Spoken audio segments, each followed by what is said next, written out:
son las 5 temáticas concernientes al segundo parcial. Como siempre, la estructura va a ser realizada en clases teóricas y un taller.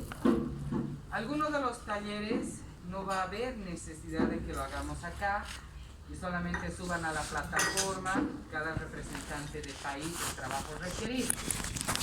Porque las temáticas que vamos a ver ahora con mi persona son diagnóstico y plan de tratamiento, donde está todo el desarrollo del examen semioestomatopediátrico del niño, basándonos en la historia clínica de nuestra materia. Luego está odontología del bebé, está cariología contemporánea y odontología de mínima intervención y enfermedades periodontales, si no me equivoco, que son los 5 temas que van a entrar al segundo parcial conmigo. En ese sentido, muchas de las temáticas ya no ameritan que nos veamos acá presencialmente y que solamente por países suban una presentación, un PowerPoint, una defensa a la plataforma.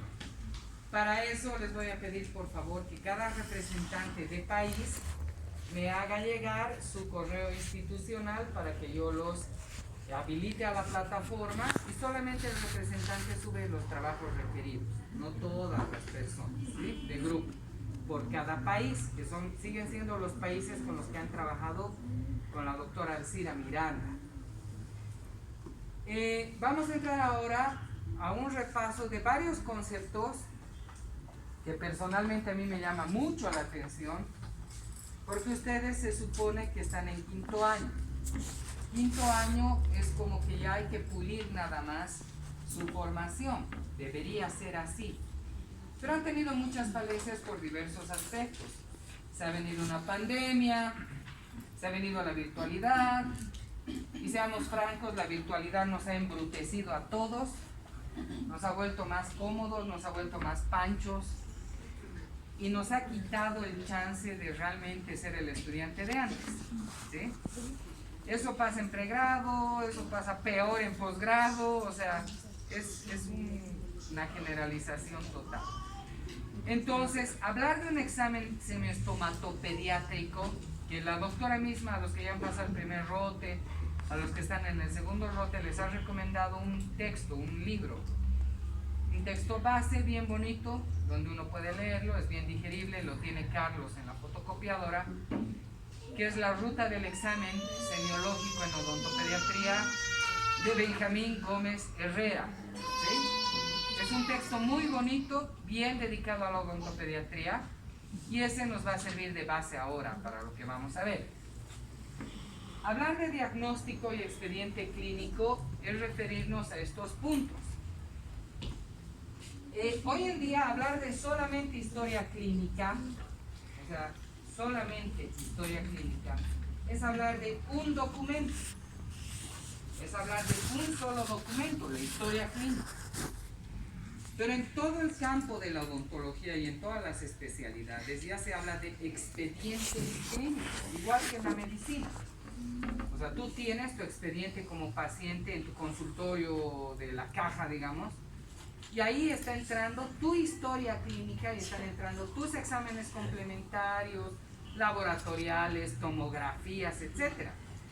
Y si nosotros analizamos lo que pasa en nuestra asignatura, entonces estamos hablando de un expediente clínico, porque vamos a hablar de la historia clínica y de algunos exámenes. Ha habido un curso que he visto el otro día, que se había organizado creo que con cuarto año, con el doctor Chipán y demás, muy interesante sobre fotografía en odontología. Entonces es la base de diagnóstico la fotografía, y vamos a ver algunos conceptos para las fotografías, que es para la clínica. El primer rote ha habido una falencia en la toma de fotos, claro, porque siempre los primeros rotes son los que patalean porque entran de cero. En el segundo rote ya están mejor las fotografías y demás, pero uno, si va a hacer una especialidad, sea cual fuera la especialidad, aquí, afuera, en el exterior y donde sea, siempre el requisito del registro clínico son fotografías. Entonces les voy a dar pautas al finalizar de todo de lo que es el examen fotográfico, oral, intraoral, en odontopediatría. Vamos a ver lo que es la ruta del examen de la anamnesis, del interrogatorio, con antecedentes bien puntuales. O sea, aquí la finalidad no es repasar todo el semiostomato, porque se supone que ustedes ya lo han visto, pero sí ver algunas cosas que es del carácter del odontopediatra importante. El examen clínico, tanto extrabucal e intrabucal, que seremos francos, cuando tú egresas, cuando ya empiezas a hacer tu ejercicio profesional, no es que llenas en tu consulta una historia de 20 hojas, ¿sí? Porque imagínate, si tuvieras que llenar una hoja de 20, un expediente de 20 hojas, un paciente te atenderás por la tarde y punto, y el resto ya no lo atiendes. Pero este examen clínico y esta ruta de la anamnesis, ¿dónde la tenemos? En nuestro chip. Y se adecua a las instituciones, se adecua a los formatos de historias clínicas que podamos manejar nosotros. Y el examen extrabucal se lo realiza cuando tú percibes por ectoscopía. Ectoscopía es la apreciación general del paciente desde que entra a la consulta, si hay algo de normalidad o no.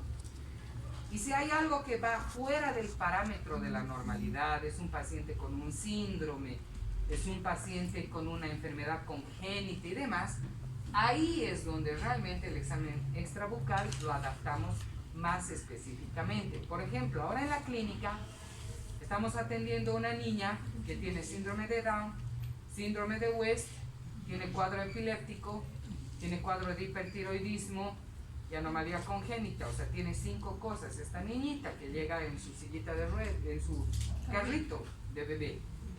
Entonces, si yo voy a atender a un paciente con esas características, ahí es donde me aboco más a datos extrabucales e intrabucales propios de la enfermedad. Pero si ahorita, digamos, voy a atender a la bebé que está allá, que es nuestra compañera, donde ectoscópicamente desde aquí yo no veo nada de anormalidad, ya obvio toda la ruta gigante de tercios, que los ojos, que la nariz, etc. ¿Sí?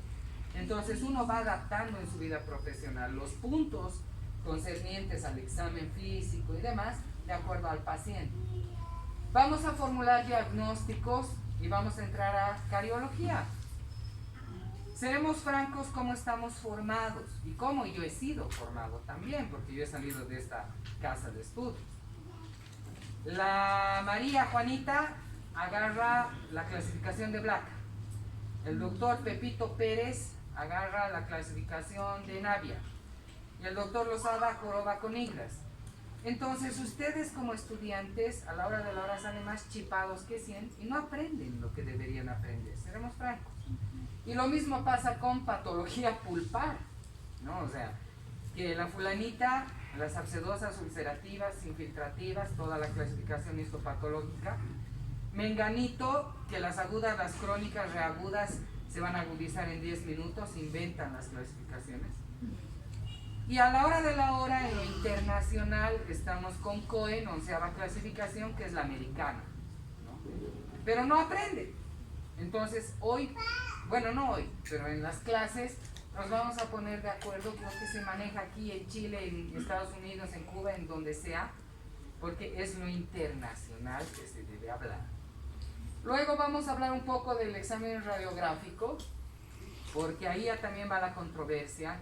Es que caries no se observa radiográficamente, porque solamente se ven imágenes radiolúcidas y radioopacas. Pero es un poquitito, mil disculpas, absurdo dar esta definición cuando se supone que el examen complementario a lo que tú has visto en la clínica es la radiografía.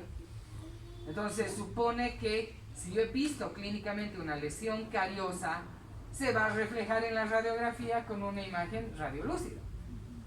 O sea, no hay donde perderse. Si he visto una restauración de resina clínicamente, se va a ver en la radiografía ese material radioopaco. Entonces, sí se miran las lesiones cariosas radiográficamente y hay hasta clasificaciones de diagnóstico radiográfico, que son PITS, que son ICCMS, que vamos a hablar de lo que se está manejando ahora. Y la fotografía, que es un examen fundamental, ¿sí? Entonces, ¿qué es la historia clínica, no? O sea, ¿vamos a hablar de una historia o vamos a hablar de un expediente? ¿Qué nos dice Juan Martínez Hernández? nos dice, historia clínica es un documento médico legal que refleja el estado de salud, la enfermedad del paciente, bla, bla, bla, ¿no es lo que hemos aprendido? Pero ese es un documento, es donde está la afiliación, el nombre del paciente, donde están los antecedentes personales, patológicos, no patológicos, ginecobstétricos, el examen clínico, ese es un documento. Pero un expediente es el conjunto de documentos relativos al proceso de asistencia y estado de salud de una persona. Y quien lo realiza es un profesional sanitario. ¿Por qué es un documento médico legal la historia clínica? Porque me sirve de apoyo como profesional. Si es que me quieren hacer una intervención, una auditoría a un paciente que me quiere extorsionar, porque hoy en día, muchachos, a los odontólogos se los está extorsionando full por parte de los pacientes, donde te vienen a un consultorio, tú le dices que vas a empezar una endo, empiezas la endo, se te pierde el paciente, se va donde otro colega o deja que se le agrave la situación inclusive de la enfermedad y vuelve diciéndote que tú le has hecho mal, que te va a meter un juicio, que te va a ir al colegio de odontólogos, y son tan sinvergüenzas que te pueden decir inclusive o arreglamos entre nosotros para que le salga menos salado. Y entonces, ¿qué hace el colega? Ya, bueno, si arreglaremos entre nosotros, te devolveré la platita. Se va donde el colega del frente y le hace lo mismo y va sacando plata. Esto está pasando en el campo odontológico. La doctora Rocío Tirado es de la Comisión de Ética del Colegio de Odontólogos y nos cuenta miles de barbaridades que hacen los pacientes. Pero si yo tengo mi historia clínica bien llenada, donde inclusive en odontopediatría yo puedo colocar por fecha, hoy el niño fue Frankel tipo 2, negativo, no me ha ayudado. En la siguiente fecha, Frankel tipo 2, Frankel tipo 2, Frankel tipo 2, ya son 6 citas que no me ayuda el paciente. Y la mamá me quiere venir a molestar y me dice, que es una barbaridad, que nunca avanza, que siguen lo mismo. Yo pues agarro mi historia clínica y le digo de carácter legal, aquí está lo que estoy batallando con su hijo. Y no me puede hacer ningún problema. Entonces, si yo tengo llenada la historia clínica bien, ahí es mi respaldo legal para mí. Pero también es respaldo legal para el paciente. Porque si yo le he ofrecido hacer una pulpotomía y ahora le estoy haciendo una exodoncia, el paciente puede venir y decirme, usted me ha cobrado por una terapia pulpar y ahora me está extrayendo el diente y me puede hacer el problema.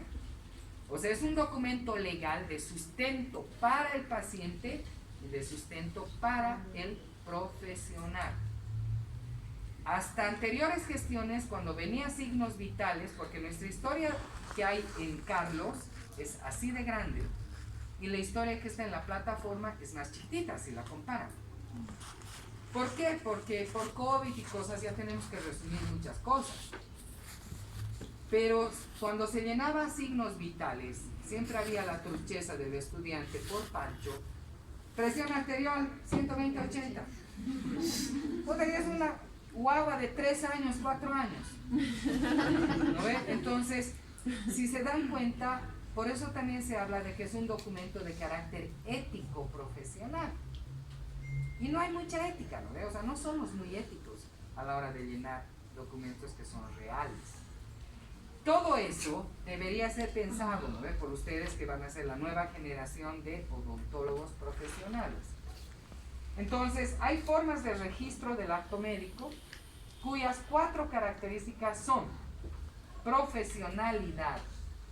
O sea, una enfermera no va a llenar una historia clínica, no le estoy desmereciendo. Un bioquímico farmacéutico no maneja historia clínica. Pero ¿quién maneja historia clínica? Es el médico y el odontólogo.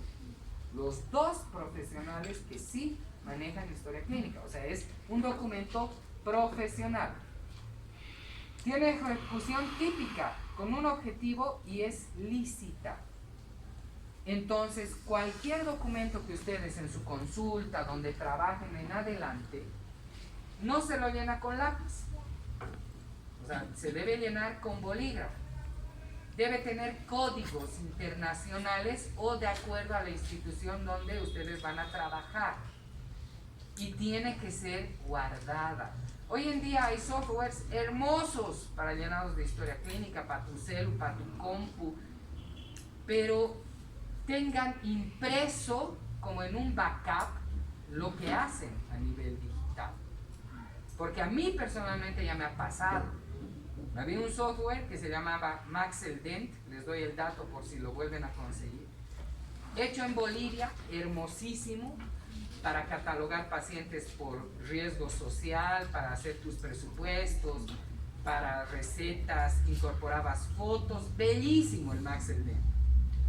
Pero yo, Gil, en mi compu, todo era la compu.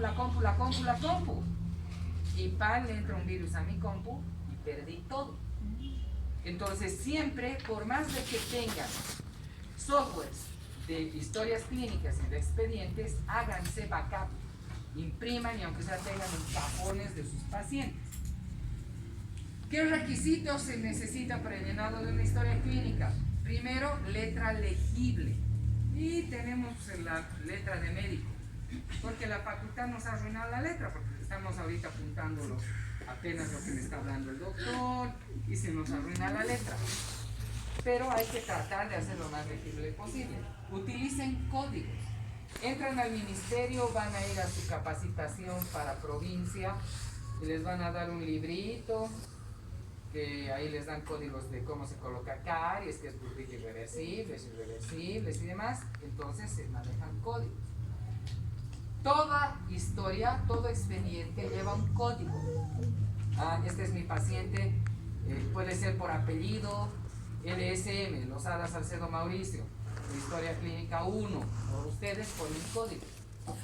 Y en pacientes que tienen algún compromiso sistémico, siempre se coloca el código en rojo para identificar que es de alerta ese paciente. Y en el extremo superior derecho de la primera hoja se coloca la condición: cardiópata, hipertenso, enfermedad endocrina, enfermedad congénita. O sea, para que cuando tú estás viendo tus expedientes ves algo en rojo y ya sabes que es un paciente de condición especial de trabajo. Si son registros digitales, siempre tener una central de datos y el registro impreso.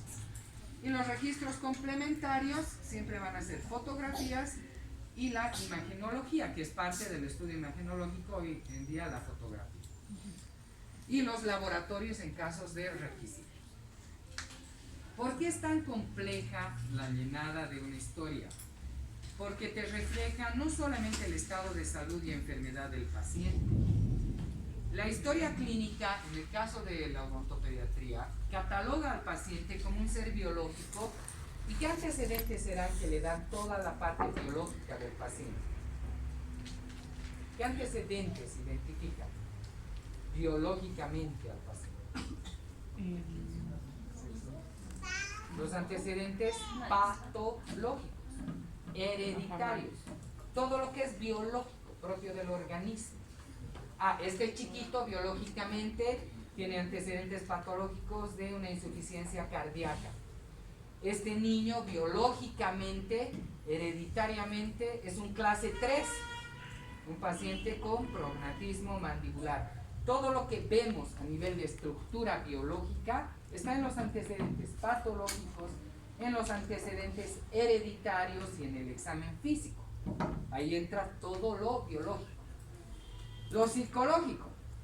En odontopediatría manejamos varias clasificaciones. Podemos utilizar la clasificación de conducta de Fernando Escobar Muñoz. Colaboradores, no colaboradores, potencialmente colaboradores, que son los hiperactivos, los tímidos, los pasivos resistentes, que son los de colegio, que si quieren te abren la boca, no te quieren abrir, o te miran así, ni te tiran bola. O sea, hay muchas clasificaciones. Y también la escala de Frankel, que la escala de Frankel es la universal, que es la que más se utiliza, que eso vamos a ver más adelante. Pero te cataloga psicológicamente. Inclusive hay historias clínicas hermosas americanas donde tienes que colocar la personalidad del paciente, su socialización en el colegio, cómo se lleva con pares, escalas de Adler. La escala de Adler es una escala que te cataloga al niño en la familia.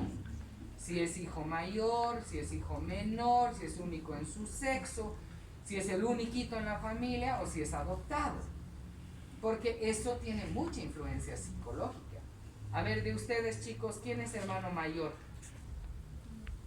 Ya. ¿Qué sientes de ser hermana mayor?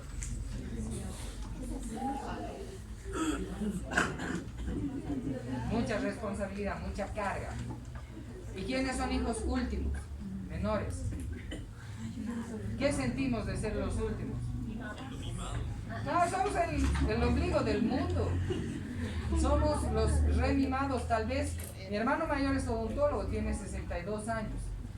Puta, pero somos 365 grados distintos hasta en comportamiento. Mi hermano es re idiota, re serio, era docente en Univalle, igual. Distintos. Claro, porque le han dado una carga gigante a mi hermano, porque eres el mayor, hoy eres el que tienes que dar el ejemplo y tienes que cuidar a tus hermanitos. Entonces, de por sí tu personalidad es distinta.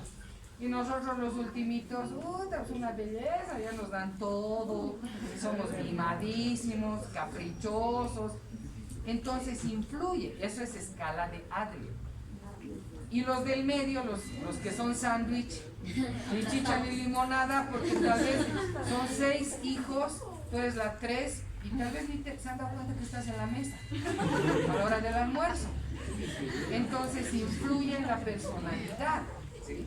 Y eso me da la historia clínica, cuando yo voy a catalogar su conducta, cuando voy a darle escala de Adler y hasta el grafar. El grafar es la catalogación del estatus social de la familia. El grafar va nivel de instrucción de los padres, va ingresos económicos, va vivienda, en qué barrio vive, cómo es la vivienda, si es en un barrio residencial, si es en una casa en condominio, si vive en el basural, si vive en lugares alejados.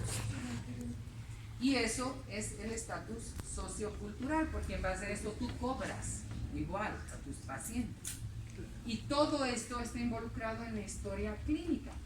Entonces, las partes de la historia clínica van a ser la anamnesis o interrogatorio, donde acá estás haciendo una entrevista con tu paciente, no estás con guantes, no estás viendo la boca, solamente estás charlando. La formulación del examen físico, donde va a ser examen físico general y segmentario. El segmentario es extrabucal, intrabucal. Luego vamos a pasar a formular diagnósticos presuntivos, y en odontopediatría el dar un diagnóstico pulpar es complejo porque es muy subjetivo el dolor en el niño. Los niños del campo son machísimos, recontra valientes. El de la ciudad es mega mimado. Le pones un algodón y ya se está revolcando como el Neymar ahí. Entonces, en escalas de dolor no sabes si realmente es una pulpitis reversible o irreversible. ¿Y qué más de paso pasa? Le tomas una radiografía y resulta que ha habido una sobreposición de la imagen donde tú decías que estaba comunicada la pieza, y limpias y resulta una dentina esclerótica increíble y ya no te vas a la terapia pulpar. O abres y planificas pulpo y resulta que había sido pulpe o necropulpe. Entonces es bien subjetivo el dar diagnósticos. Y luego van los exámenes complementarios para dar los diagnósticos definitivos, pronósticos de las piezas. Y la hoja de evolución o epicrisis, ¿no? Que es donde día a día tú estás llenando todo lo que estás haciendo. En el tema de la anamnesis, como es un interrogatorio y nosotros no estamos con guantes ni nada, lo primero que empieza es la filiación. Y yo nunca me olvido, cuando ingresé a la facultad, yo era ayudante de la doctora Alcira Miranda y del doctor Ochoa. Cuando yo estaba aquí, el 2000 yo he egresado y el 2001 era ayudante acá en Integral Niños. El doctor Ochoa entró el año 2000 y él estaba nuevito con un siempre con su bigote más joven. Y él me ha hecho gustar, sinceramente, la clínica de odontopé, porque yo en cuarto había jurado en mi vida ascender guaguas. Traumático cuarto, traumaticísimo cuarto. Y en quinto ya me hicieron gustar mis profesores, la doctora Alcira y el doctor Ochoa. Y cuando entramos, el doctor Ochoa, siempre en tema de filiación, nos decía cuál era la importancia del nombre y toda la cosa. Entro como docente acá a la UNSA, doy mi examen de competencia para ser docente acá. Y la doctora Alcira Miranda agarra y me dice: doctor Lozada, ¿cuál es la importancia de la fecha de nacimiento de su paciente? ¿Quién me puede responder? ¿Por qué es importante saber la fecha de nacimiento del paciente? ¿En qué sentido? ¿Qué generación? Porque, digamos, los millennials tienen otros... Ya, de comportamiento. Más o menos yo quería papear como vos. Ahorita puedo ver eso. ¿Por qué sería importante? Para la felicidad. A mí lo último que se me vino es que tal vez me va a llegar el día de su cumpleaños a la consulta mi paciente y tengo que tener empatía con él. Y hacerle, aunque sea mandarle por WhatsApp, siempre es bueno, felicidades, además son niños. Pero se me vino lo primero, es decir, todos cuando damos un examen nos olvidamos de todo. Sí. Al mejor cazador se le va la liebre. Yo estaba dando mi examen para ser docente acá. Entonces empiezo a temblar viendo a la doctora Alcira. Y dentro, pero siempre, muchachos, les doy una pauta. Cuando no saben, es mejor decir no recuerdo en este momento. Y si pueden marear un poquitito, la marean. Como ahorita ella me ha dicho que los millennials, que el comportamiento, que los cristales. A mí se me viene ese rato y digo, no me puedo quedar mudo porque si no, no entro a la facu y era mi sueño entrar aquí. Y digo, bueno, si ha nacido en marzo es Piscis, y si ha nacido en junio es Géminis, y los signos influyen en la conducta. Papeando a la doctora. La doctora se quedó. Pasa a la siguiente. Pero en filiación es importante los datos de saber hasta el apodo del niño para mejor empatía, ¿sí? Entonces, filiación va el nombre del paciente, fecha de nacimiento, teléfonos y edad. Ahora, en edad hay 3 edades que uno cataloga al paciente en odontopediatría. La edad cronológica, este chiquito tiene 9 años de edad. La edad dentaria, 9 años de edad, ya tiene que tener premolares y caninos inferiores en época de recambio. Edad dentaria, estadios de Nola. Y la edad biológica, que es el grado de maduración de las estructuras. Voy a hacer una ortodoncia, voy a hacer una ortopedia, yo necesito saber cuándo viene el surto puberal, cuándo se dispara ya la pubertad. Y ahí ya pediré una radiografía carpal para valorar cómo están las epífisis, las diáfisis de los huesos en crecimiento. Entonces uno evalúa en la edad con un simple 9 años, ya sé qué debería haber en boca y ya sé qué le puede estar pasando en crecimiento y desarrollo.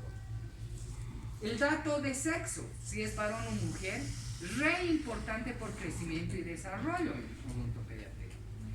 Las niñas generalmente cuando van a entrar a recambio de caninos y premolares inferiores, van a entrar a la pubertad.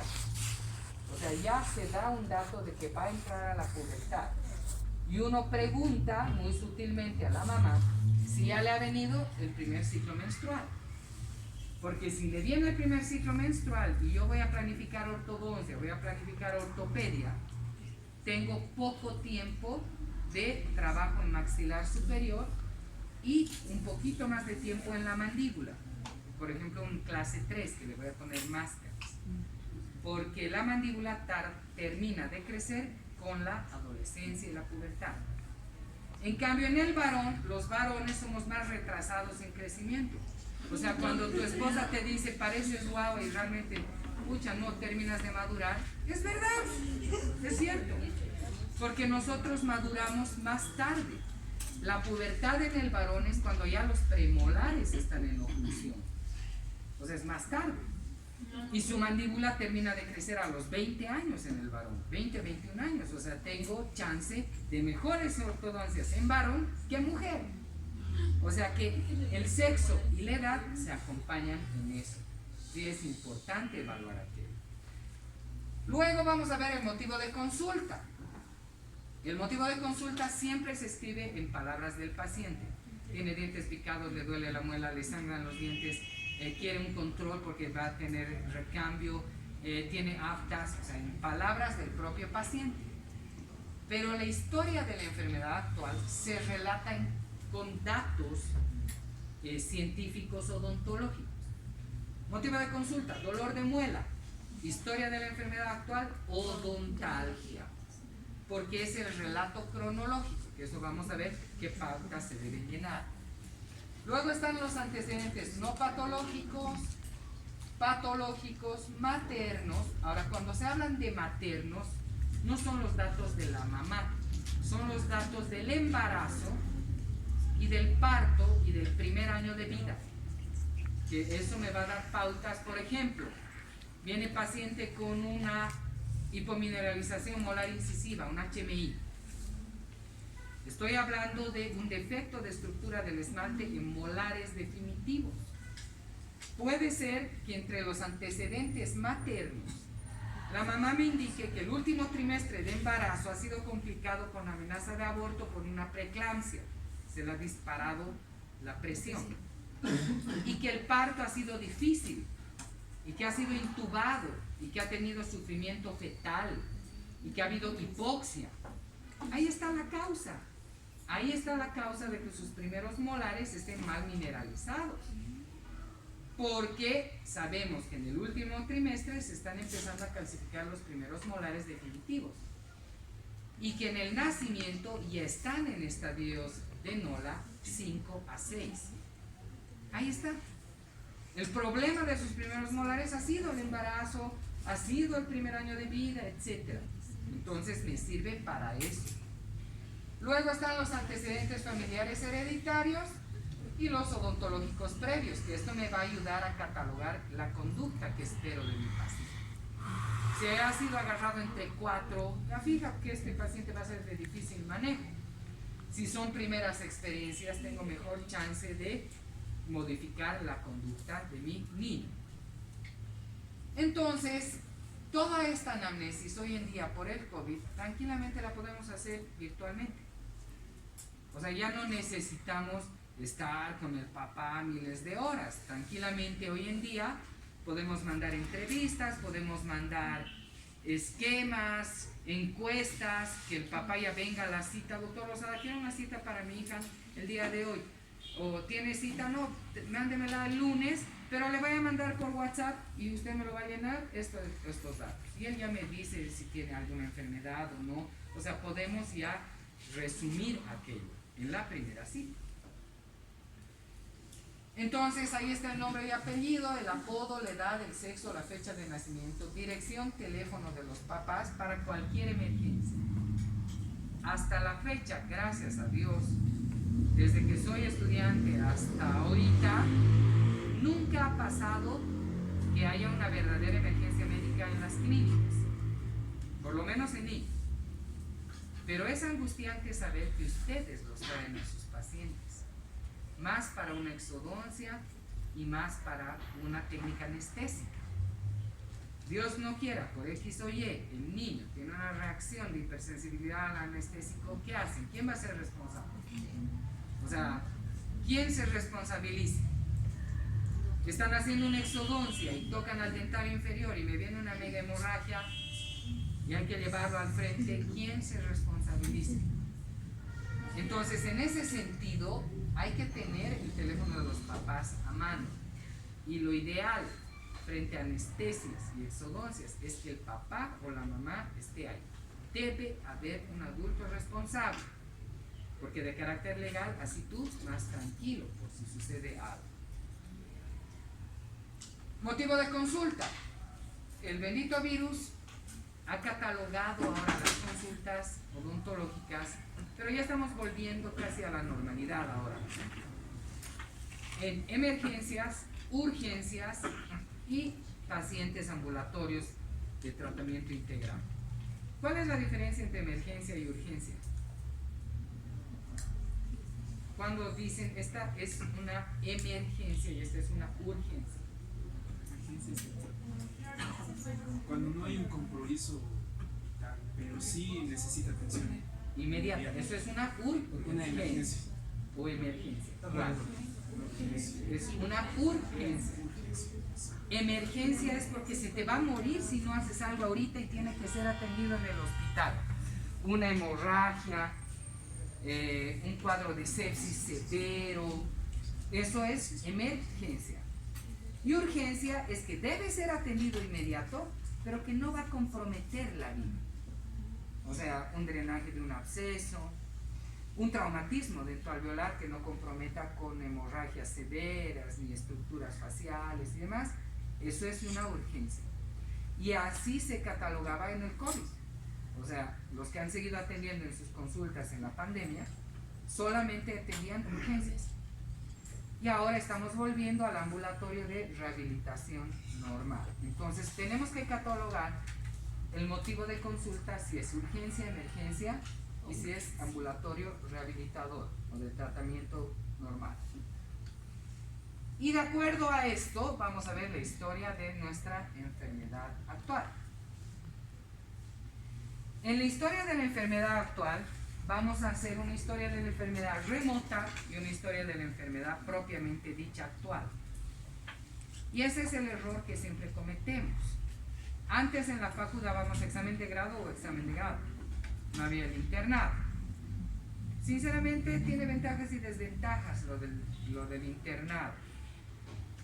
Puedes llegar, sea a provincia o aquí a la ciudad, con un ñato que no sabe ni dónde está parado y vos sabes más que él. Sí, es la verdad de los dentistas que trabajan en el sistema. Entonces, o aprendes o te vuelves con vicios desde que sales de la facultad. En cambio, en un examen de grado reflejas que sabes o sabes. Pero aquí, no aquí. Y la idea debería ser de las dos cosas. ¿Quién sabe de esto? ¿Cuál es el...?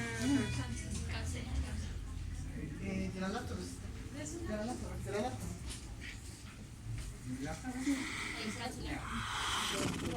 Entonces debería ser las dos cosas. Y ahora se está postulando de que sea como en las privadas, que den examen de grado y hagan internado.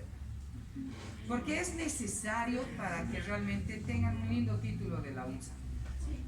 Ahora, el detalle es cuando te preparas en un examen de grado, y digamos, motivo de consulta, dolor de muelas de un molar del sector inferior izquierdo, ¿sí? Porque no has visto el diente. Ya en la historia de la enfermedad actual empezamos a dar datos. Madre menciona que el niño presenta odontalgia de un molar, se empieza a identificar el sector, lo primero, del sector inferior izquierdo, digamos, listo.